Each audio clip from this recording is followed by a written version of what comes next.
Welcome to Supply Chain Unchained, where we strip away the jargon, the stiff collars, and the corporate fluff and bring you the real side of supply chain. I'm Beth, and along with Michelle, we're two CPSM certified pros with decades of combined experience in procurement, contract, and supply chain leadership.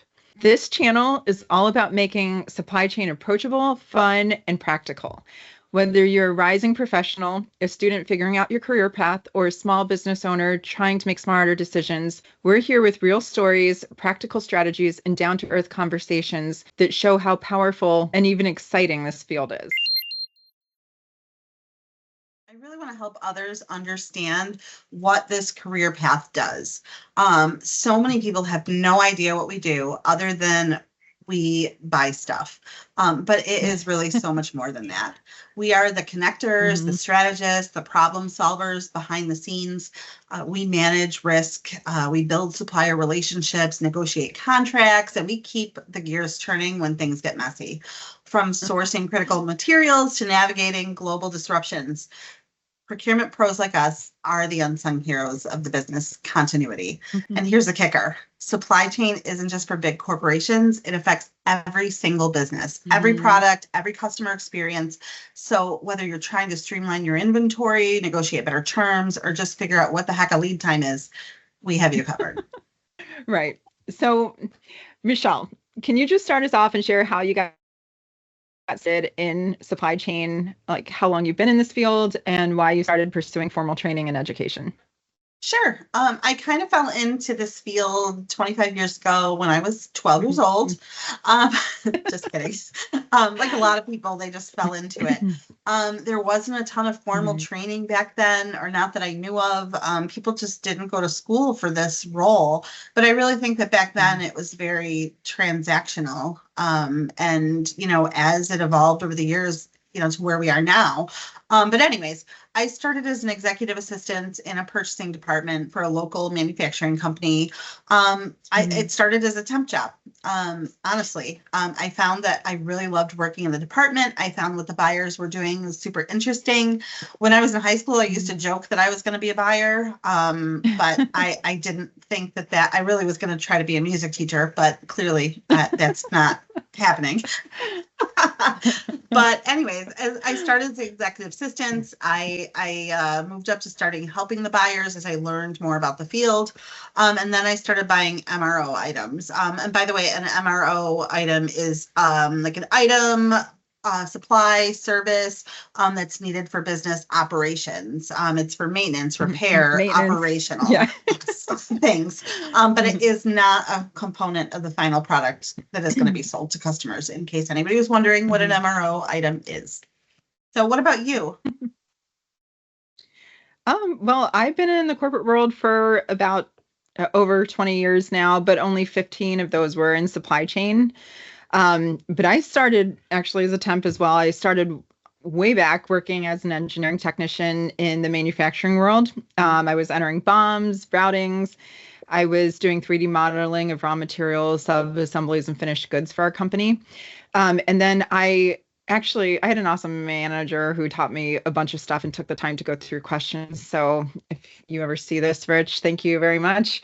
But anyways, I was assigned to make this partition box. It was kind of a packaged, it was a packaging solution for one of our products.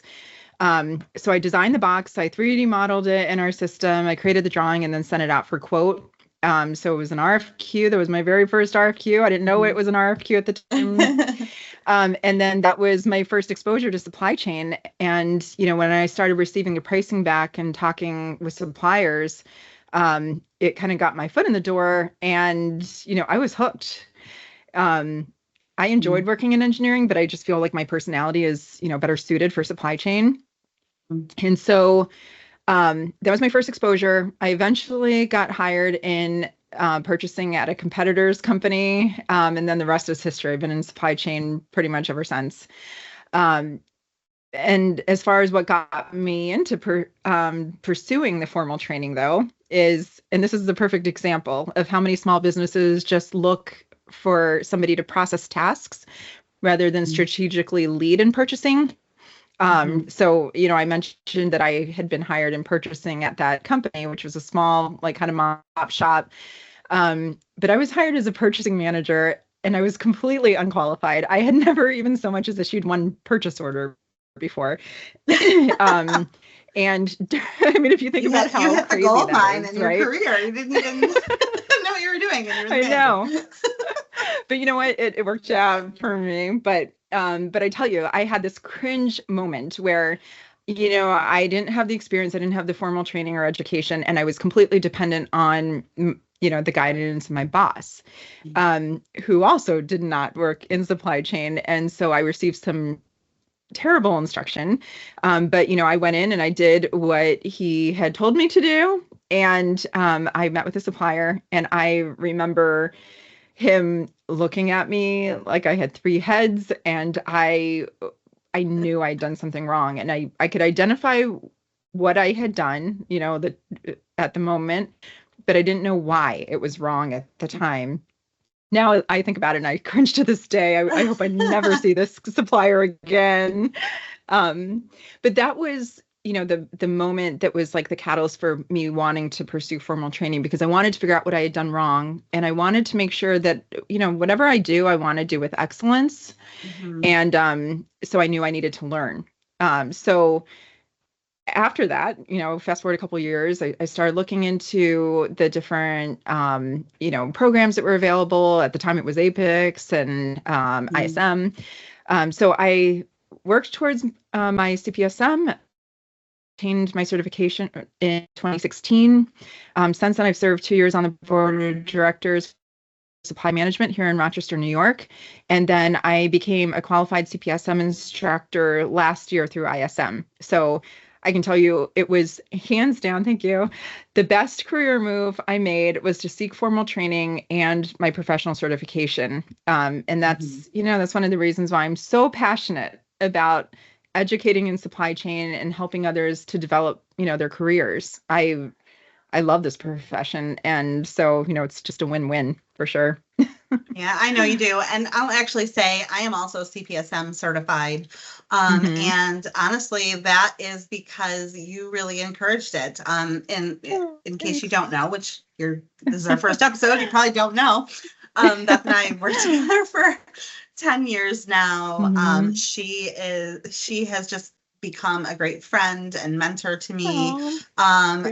Seriously, like we work so well together. But she did encourage me to get my CPSM, which I did, and it was like a light bulb just went off, kind of like you, like, oh my gosh, all of these things I've been doing have names, and I've been doing them all along, and I had no idea why.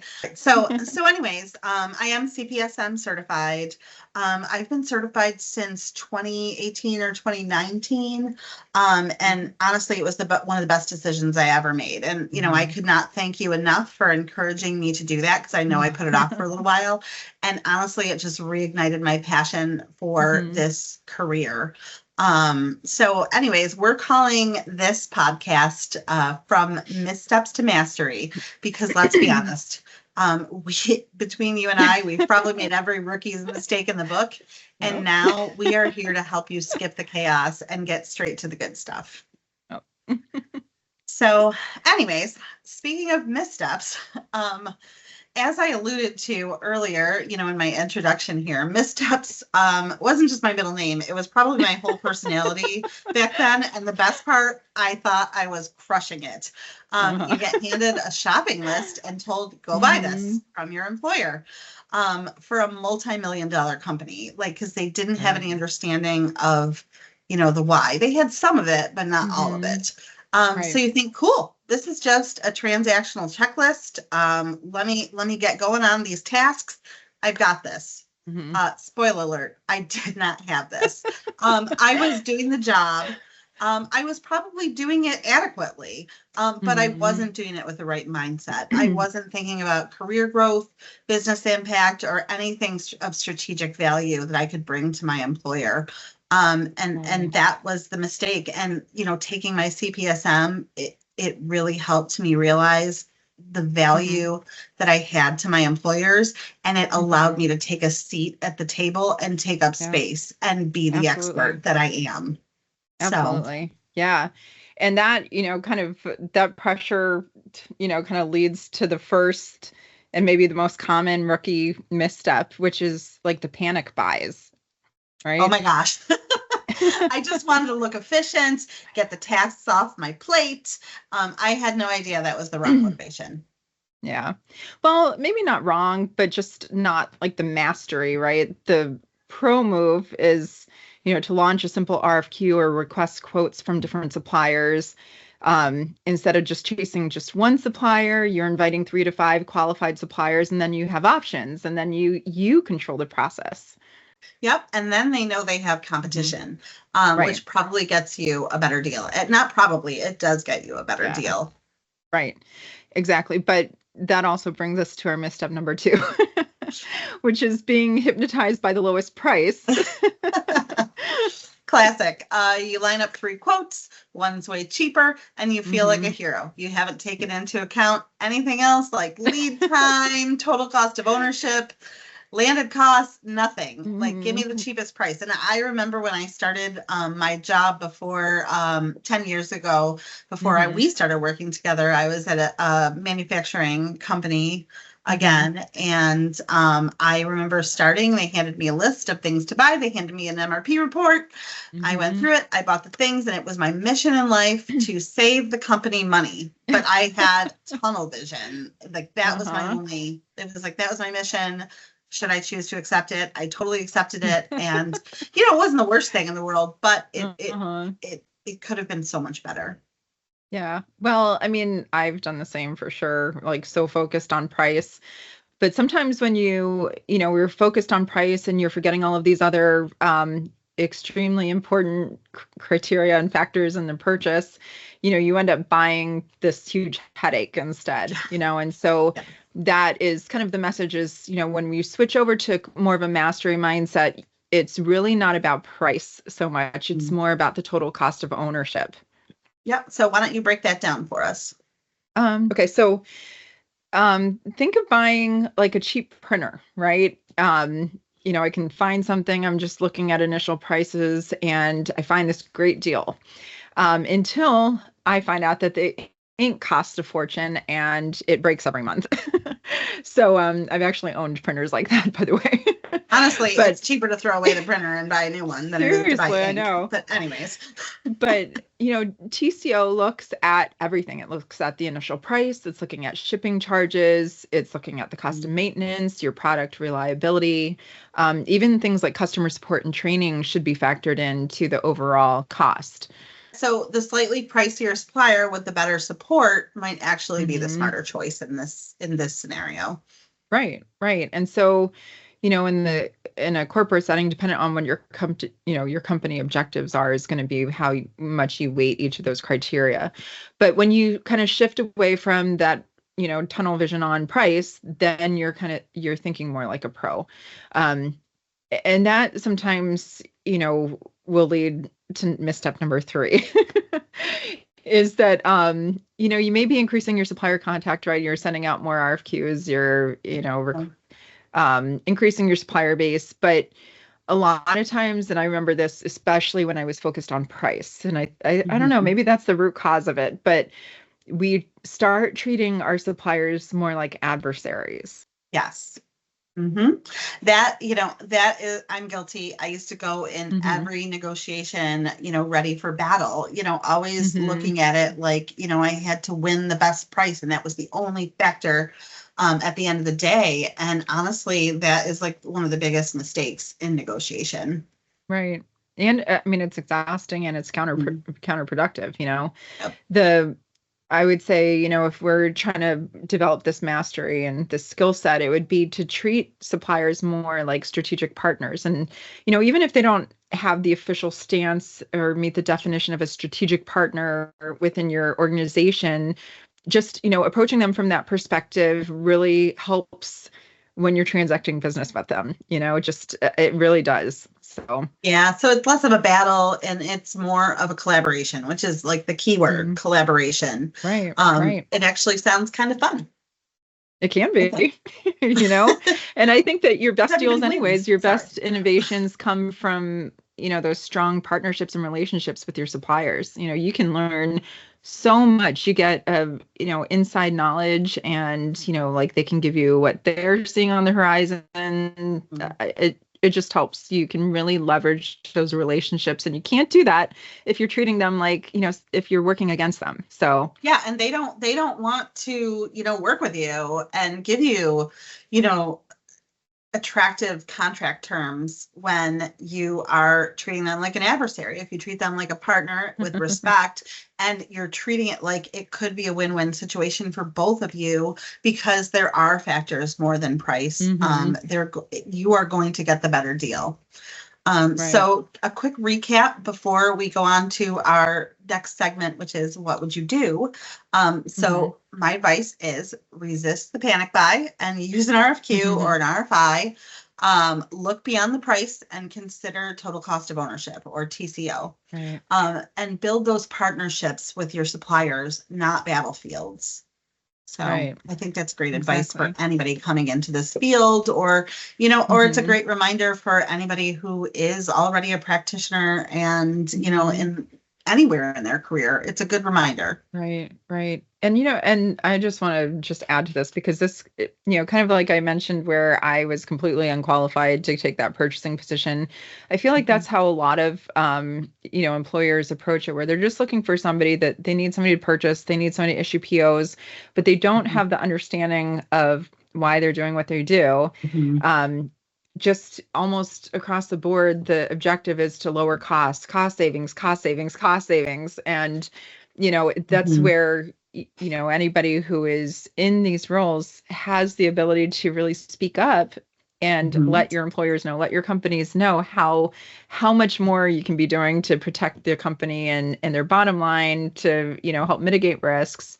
It's such an influential position in the company, like with the just managing the purchasing and procurement. So it's the most influential and overlooked position in a company, and for a lot of companies, not all of them. Some of them have really great procurement departments, but for smaller business, you have these business owners that they're concentrating on price. They have tunnel vision. And, if you are an expert in your field, you can explain to them, we may not be getting the lowest priced up front, but this is how your bottom line is going to be affected by choosing a vendor who has better terms, better freight terms, better. I'm just trying to think of all the things, better service contracts. The list goes on and on.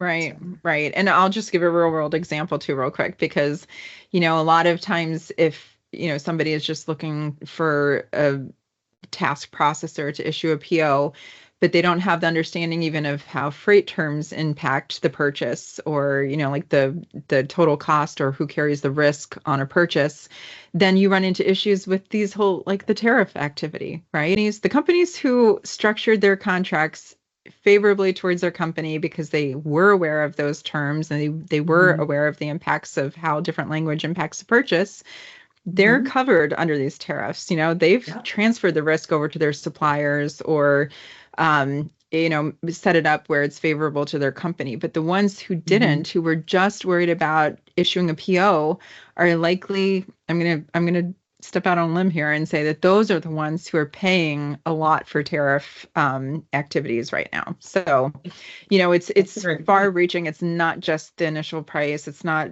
just the face value, dollar value. I don't know why my video went out.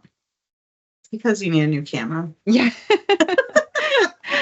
But yeah, so anyways, it's just something to consider, that, there's so many different impacts, and these are the things that, we really want to help break it down, so that as you go into a purchase, especially like if you're a small business owner, or if you're a practitioner in the field, you know all of the different angles, and you know exactly how what you're doing is going to impact your organization. So exactly. And real quick, I just wanted to expound on that thought regarding the tariffs. I think it's another good reminder for procurement supply chain practitioners that this is why when you sign a contract, that's not the end of the deal.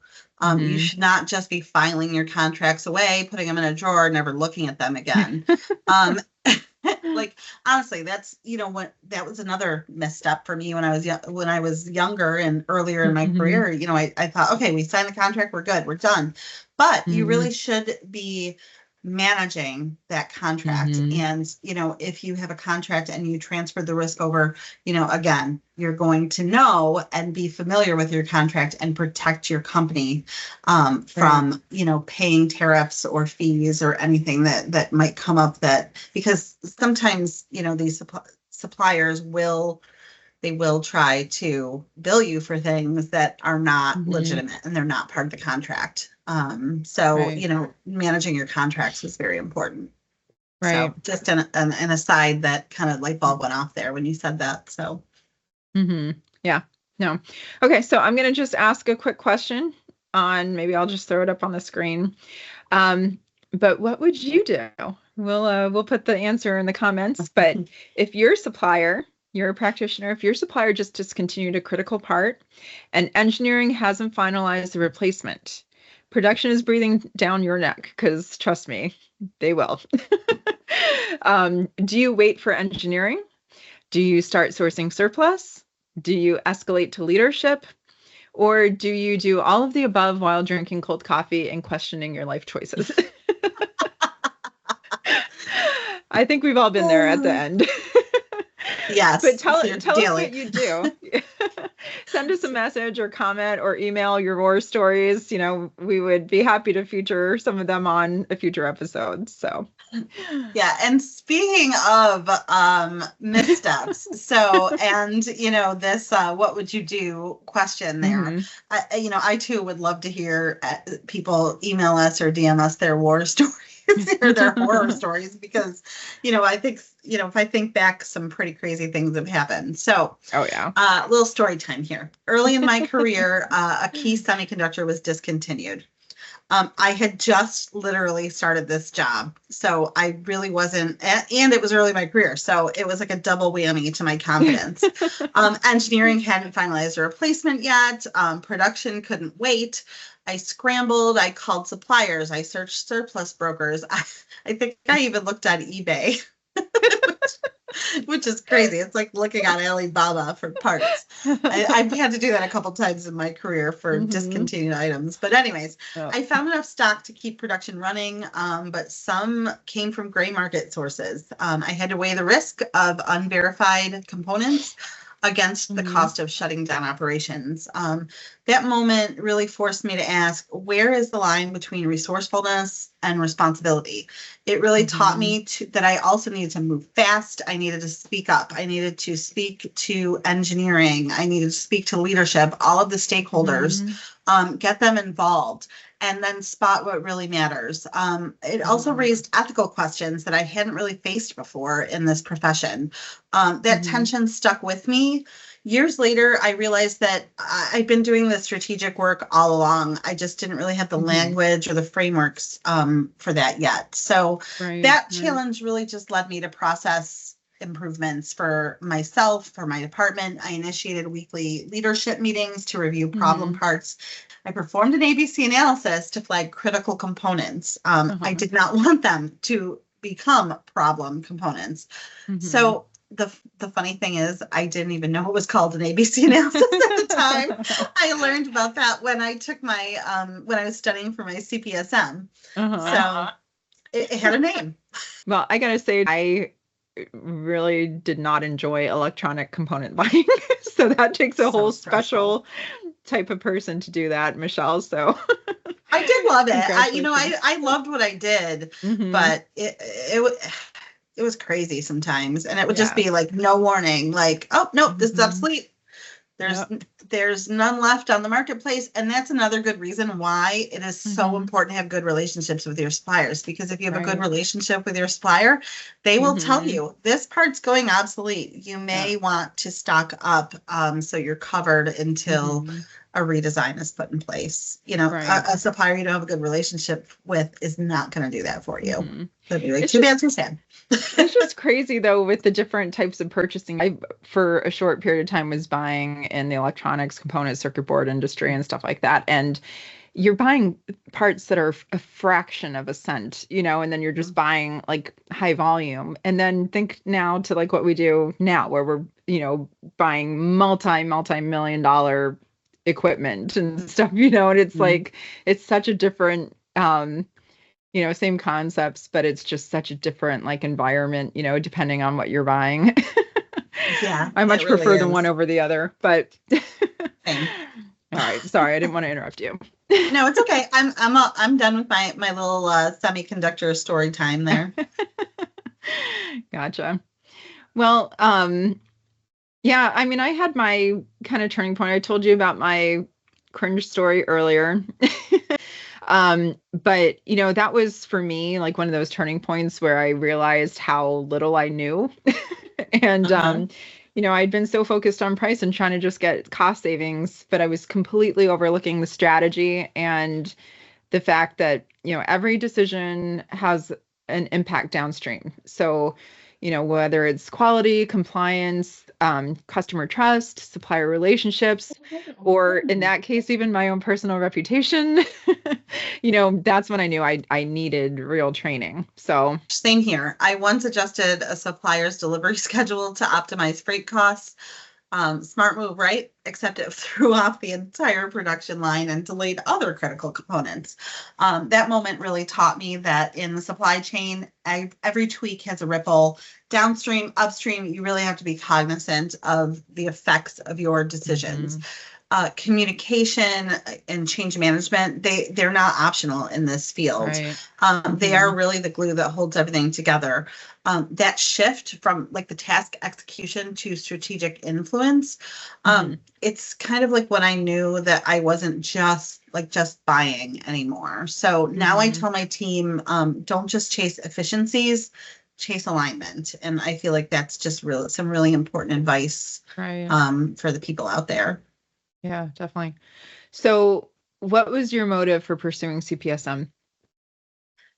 Okay, well, you really inspired me because I just like you really did. I looked at all the knowledge that you had, and you really did. When we started working together, you really came off as a subject matter expert. And I wanted to be also the expert and like the SME. I wanted to feel confident and credible. When I was preparing for my CPSM, I kept getting practice questions wrong. It wasn't because I didn't know the material that I was learning in the books, but it is because I was answering based on company habits and not best practices. I did the same. So, and I was like, why am I getting all these questions wrong? Like, I do this all the time. And, it was just that it really taught me the importance of process and learning the correct processes, not just what your boss tells you to do, especially if they're not in procurement. I know. But the CPSM certification really helped me to learn to like challenge assumptions, align with the strategy, and actually come up with a strategy for very important purchases. And basically to lead with confidence. Now I lead my team with confidence. I take up space in meetings. I share my opinion. I share my expertise. And that is all because I became CPSM certified. Yeah. Hands down. No, same here. And I can tell you it was quite the test. For those that don't know, it's essentially three-hour proctored exams that are in combination with having met the appropriate work experience and educational background and requirements.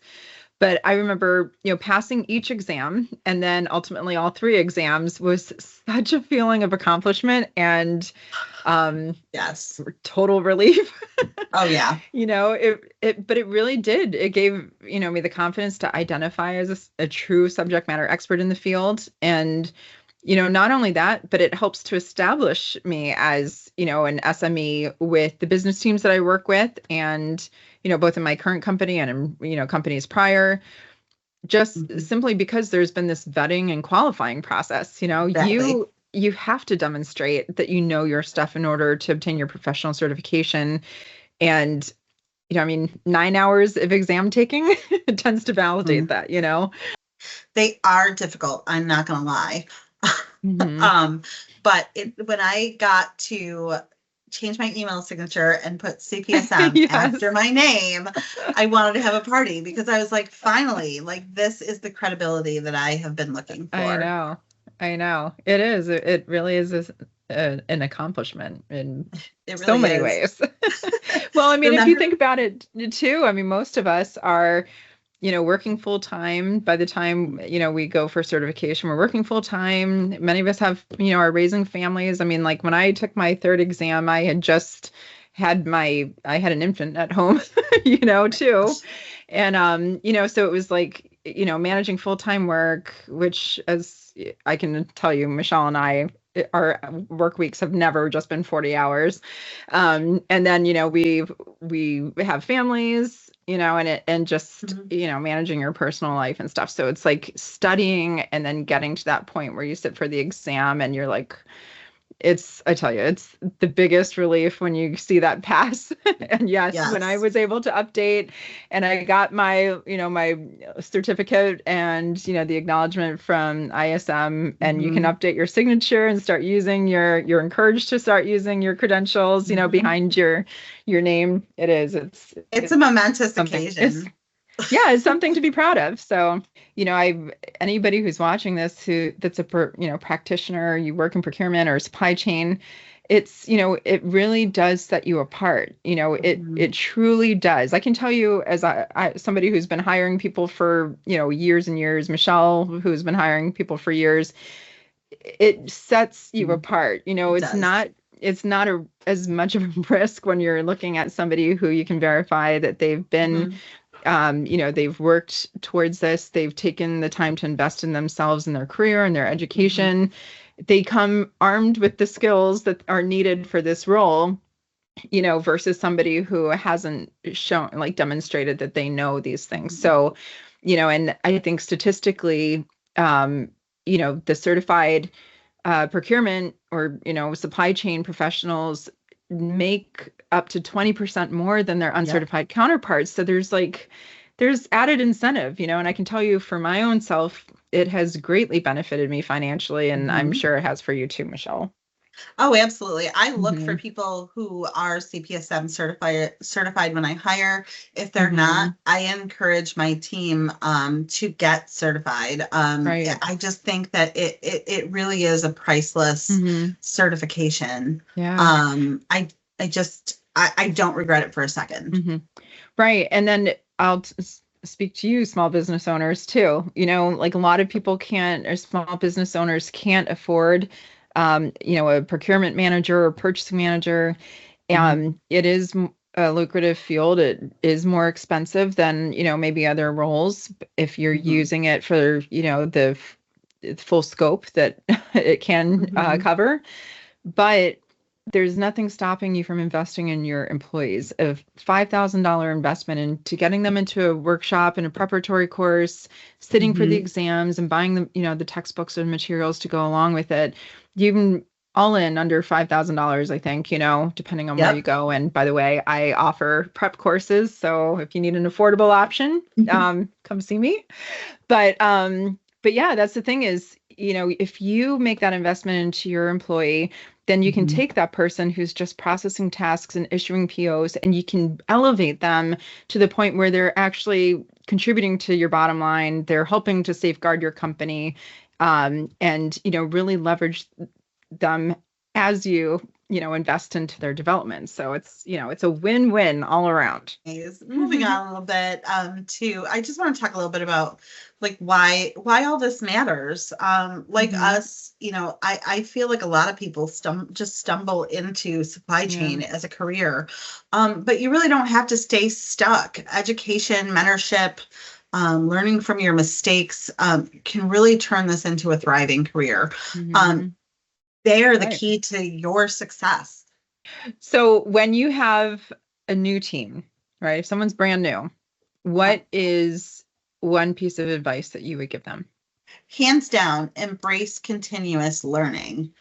especially soft skills. Those soft skills are the key. Like we all have like the technical skills, the things that we do every day as buyers, like, going through our MRP reports, the stuff that is on our task list every day. But it is the soft skills that make all of the difference. Another thing, and soft skills, like when I talk about soft skills, I mean communication, huge passion of mine. You cannot make the assumption that just because you said something, somebody picked up what you were saying and heard you. Right. You really have to make sure that you're heard, and the only way to do that is to confirm that with the person that you're speaking with. And I could go on forever about communication. I really love it. Another thing that I think is really important is finding a mentor who is real, honest, and willing to share, the messy lessons, to listen to you and really give their honest opinion from a place of trust and respect. So what about you? Any advice? Yeah. Well, I mean, I agree that soft skills are extremely important. I mean, that's one of, you've heard my gripes over the years. One of the things is like just even the ability to just anticipate next steps, is huge. I mean, that's something that is, a little bit harder to teach because, people, from what I see, a lot of times they either do it or they don't, but, but I would just say, be teachable. I mean, I think about myself, like, I feel like I've come far in my career, but I'm still learning, and it's a continuous journey that will continue the rest of my life. And it's okay to make mistakes. It's part of the learning process. Don't be afraid of that part of the process. It's just be willing and quick to learn from them. That's really what it is. I mean, I think a lot of times we get hung up on admitting we're wrong or that we screwed something up, but it's all just part of the process. It is. And I would also like tack on to that, when you make a mistake, you should really be willing to admit that you made the mistake, because that's where the magic happens, in the mistakes. I'm not advising like just go out and try to make mistakes, but when you do make one, you'll never forget that you made it. And it kind of becomes like that cringe moment that we all think about when we're trying to sleep at night. But those are the moments that I learn, and those are the moments that end up like meaning the most to me. Hands down, we all start somewhere. Those mistakes, they don't disqualify you, they shape you, as I said, if you're willing to learn. And I really think that you hit the nail on the head, because with your other point about being willing to, like, when you hit that wall and you get a no, you don't just stop. You have to keep going. You have to find a solution. And that is where the value comes in for your employer, because if you're that person that's always finding solutions, like, you don't have to be a yes person. The answer can be no, but it's no, but, or yes, but, and that's really how you use your influence to shape processes and decisions. Yeah. This is kind of separate, but I just heard this on a communications like podcast, but instead of saying no, but, or yes, but, you say yes, and. Yes, I've actually played that game with my team, the yes, and game. I've been trying to do that. And they're like, what do you mean yes, and? But now that's really become habit on my team. That's funny. Yes, I'm just joking. Yeah. No, but that's true. I got it wrong. So anyways, we're running short on time, but next week we want to show you how this field changed our lives and how it can change yours too. Until then, unchain your thinking and upgrade your impact. Yeah, and thanks for joining us. Don't forget to check out ascendantpros.com for your free resource. And if you like our message, please share, like, and subscribe. Yes, please. We would love that. Thank you. Thanks. Bye.